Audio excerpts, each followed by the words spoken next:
Falou de preguiça, né, Floquinhos? O senhor aparece. Então, Floquinhos, será que se eu tiver com preguiça, eu devo ir passear com você assim mesmo? Ou será que eu deixo para outro dia? Essa é a pergunta do vídeo de hoje, pessoal. Então já clica no gostei, se inscreve no canal. É óbvio, Floquinhos, que ninguém tem uma energia constante todos os dias. E talvez, se você aí treina muito tempo, nunca enfrentou isso, saiba que você treina há pouco tempo, então. Porque é simplesmente normal, mesmo que você seja um apaixonado, mesmo que você goste, depois que baixa um pouco essa coisa da paixão, realmente na paixão, às vezes é um pouquinho mais difícil acontecer, você acaba tendo um dia, né, ou outro, que você não está tão disposto, que você não está tão bem, ou que às vezes você tá bem fisicamente, mas teve, de repente, algum desgaste mental, seja por qualquer for motivo. E aí a pergunta que sempre fica é: estou com preguiça, devo ou não devo ir treinar? E por que eu usei a palavra preguiça aqui? Porque às vezes a gente está realmente cansado. Tá? Eu expliquei aqui no canal sobre overtraining sistêmico e overtraining periférico. A gente tem dois tipos de overtraining. Então, se você tiver qualquer dúvida, lembra de procurar dentro do Twin Mais Tema. E quando você está com overtraining, você está cansado todos os dias. Você está sem vontade de ir todos os dias. Como é que eu posso perceber um pouco mais essa preguiça, Leandro? Uma preguiça às vezes é um tipo de coisa assim, olha, vamos treinar? Aí você fala, treinar não, hoje não, hoje não. Mas vamos jogar bola? Você fala, pô, jogar bola, se tivesse futebolzinho eu ia, hein? Então você vê, é uma atividade física também, às vezes dependendo do treino, né? Até o treino é menos intenso do que, que lindo, dando a bundinha pra fazer carinho. Vem aqui, Floquinhos, vem cá. Às vezes até menos intenso, né? E mesmo, né, às vezes um treino de braço pode ser menos atrativo. Então pode ser que você realmente esteja com preguiça, naquele dia não queira fazer isso e tudo bem. Como também pode acontecer de você falar assim, não, nenhum dos dois eu faria, eu estou cansado. Ainda assim pode ser uma preguiça. Então tenta pensar a coisa que você mais gosta de fazer na vida. Leandrão, eu gosto de sexo. Que bom. Então pensa assim, poxa, e se fosse para fazer um sexo louco aqui? Você vai falar, nossa, nem isso. Então isso é um indício que você provavelmente está cansado. E às vezes, se você está cansado, vale mais a pena um descanso do que um treino. Porque às vezes você vai ir treinar cansado, não vai render nada e vai acordar mais cansado ainda no outro dia. Então às vezes vale a pena você dar um day off, sim, um descansinho. E aí se você conseguir compensar isso até o final da semana, seria muito, muito bom, seria essencial. Do tipo assim, olha, vou fazer um treino ABCD, então eu treino 4 vezes por semana. Aí eu não consigo ir na terça-feira porque eu estou muito cansado. Posso ir na quarta-feira, que seria o meu dia de descanso? Tá bom, vai na quarta-feira. Ah, Leandro, mas né, às vezes não vai comprometer um pouco do descanso, porque de repente esse grupo muscular não pode ficar muito próximo desse? Não, tudo bem. Mas é uma coisa assim, né? Vamos colocar extraordinária, não é uma coisa que vai acontecer todas as semanas. Então tudo bem, não vai ter problema nenhum fazer isso. Então você pega, dorme bem, come bem, no outro dia tá melhor, vai e faz o treinamento. Às vezes o que eu faço também com o aluno da consultoria, né, quando não dá para ele repor esse dia, é desmembrar. Então, sei lá, eu ia fazer aqui dorsal e bíceps. Então eu jogo a dorsal lá com o ombro, o bíceps eu jogo lá com peito e tríceps, e aí fica um treino um pouco mais longo, né, a qualidade vai cair um pouquinho, mas pelo menos você consegue fechar a semana treinando todos os grupos musculares. Claro que o que eu usei aqui foi exemplo, tá, galera? Não dá para ser vomitado assim, jogado. Tem que olhar estrategicamente para o treino e ver aonde cabe melhor essa divisão. Se quiser aprender mais sobre montagem de treinos e periodização de treino, o link está aqui na descrição do meu curso. Pois bem, agora, quando é a preguiça, que é a outra resposta do tipo, não, poxa, se fosse isso eu faria. Então, sim, vale a pena você vencer a preguiça e ir assim mesmo. Como faz para ir, Leandro? Só vai. No automático, não querendo ir. Só vai caminhando, vai andando para academia, não fica pensando no que você tem que fazer, não fica pensando no quanto de peso você vai levantar. Pensa no seguinte, eu vou lá para fazer o meu melhor de hoje. Eu não tô com vontade de colocar os 30 de cada lado no supino que eu coloco. Eu vou colocar hoje 20, mas eu vou lá fazer sem compromisso, sem compromisso. Isso eu tô falando mentalmente. Sem compromisso, eu vou lá para me divertir hoje.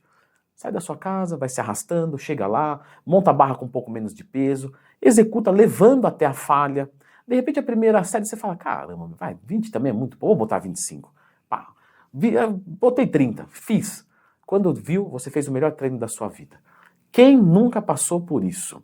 Quem nunca tentou ir para academia com preguiça? Se você já tentou em casa, escreve nos comentários. Isso é legal para as outras pessoas falarem, pô, existe, não é? O Leandro não tá vindo aqui falar abobrinha, né? Então me ajuda aí. Quantas vezes, galera, eu tava com preguiça, falei, não, eu vou assim mesmo. Cheguei lá, dei o melhor treino da minha vida. Falei, caramba, se eu ficasse em casa, nada. Cheguei aqui e dei desse jeito. Quer dizer, absurdo. Só que se você não viesse, Você não ia conseguir. E tem uma explicação para isso. Tudo tem a ver, ou boa parte tem a ver, melhor colocado, com dopamina. Muitas pessoas acham que a dopamina ela é prazer. E na verdade não é prazer. Temos estudinhos que mostram os ratinhos que eles apertam um botãozinho e ganham um suquinho de laranja, um suquinho de uva que eles adoram. E foi medida a dopamina. E foi visto que realmente, nessa circunstância, ele tinha a dopamina. Só que, depois de uma análise um pouco mais criteriosa, foi visto que a dopamina ficava alta quando ele chegava perto do botão, quando ele tinha a intenção de executar. Ou seja, a dopamina não é exatamente um prazer, é uma vontade de fazer. A dopamina sobe no cérebro, certo? E juntamente sobe um outro hormônio, a norepinefrina ou a noradrenalina. Leandro, e se eu tiver só noradrenalina e não tiver dopamina? Aí você fica agitado, mas você fica meio inquietão, assim, do tipo, e aí, meu, o que eu vou fazer? Mas tô sem vontade, não quero fazer nada. Manja, quando você não quer ficar parado, mas você também não quer fazer nada. Noradrenalina alta, dopamina baixa. E quando a dopamina tá alta e a noradrenalina tá baixa? Não, esse cenário não acontece, tá? Em situações normais, sempre vai ter os dois acompanhados. Entendendo que a dopamina é a busca do que dá prazer, é a busca do fazer, como que eu posso estimular a minha dopamina? Porque tem que ter alguma maneira. E existe, né? Existe uma maneira muito nasal de você conseguir isso, com drogas. Né? E logicamente você não vai fazer isso. Você vai dar um tiro de dopamina, literalmente, só que isso vai te causar um monte de problema para sua vida. Como que eu estimulo a dopamina de forma natural? É provado que quando você começa a fazer alguma coisa, você começa a ter uma liberação de dopamina. Olha que coisa. Ou seja, se você ficar na cama esperando a força vir, ela não vai vir nunca.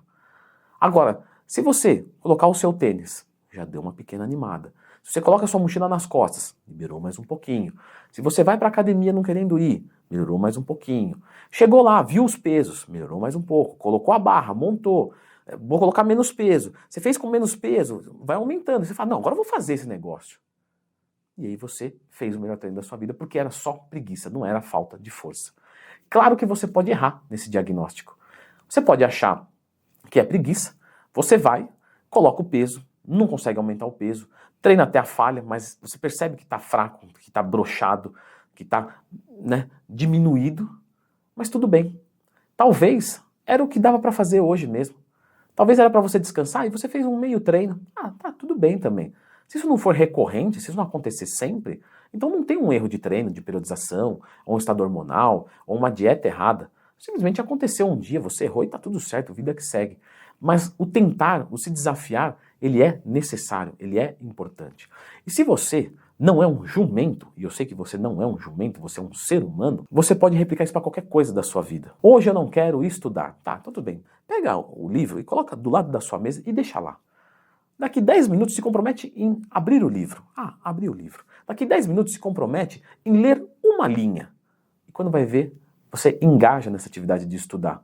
Pelo menos mais do que era para ser, que era nada. E esse é um dos segredos das pessoas que têm um nível de fazer mais alto. Não é motivação, porque motivação é outra coisa. Mas as pessoas que conseguem desempenhar muito, talvez elas façam isso até sem perceber. Ou usem algum pequeno gatilho, assim, ó. Vou tomar um cafezinho para começar a pensar, porque aí dá uma acordada. Na verdade, ela tomou o café e já começou a fazer, e ela acordou muito mais porque começou a fazer do que do próprio efeito da cafeína. Mas, a cafeína também ajuda na liberação de dopamina. Então eu vou deixar a indicação desse vídeo aqui, onde a gente fala bastante sobre a cafeína. E aí isso pode te ajudar a também vencer essa preguiça. Dá uma olhadinha aqui.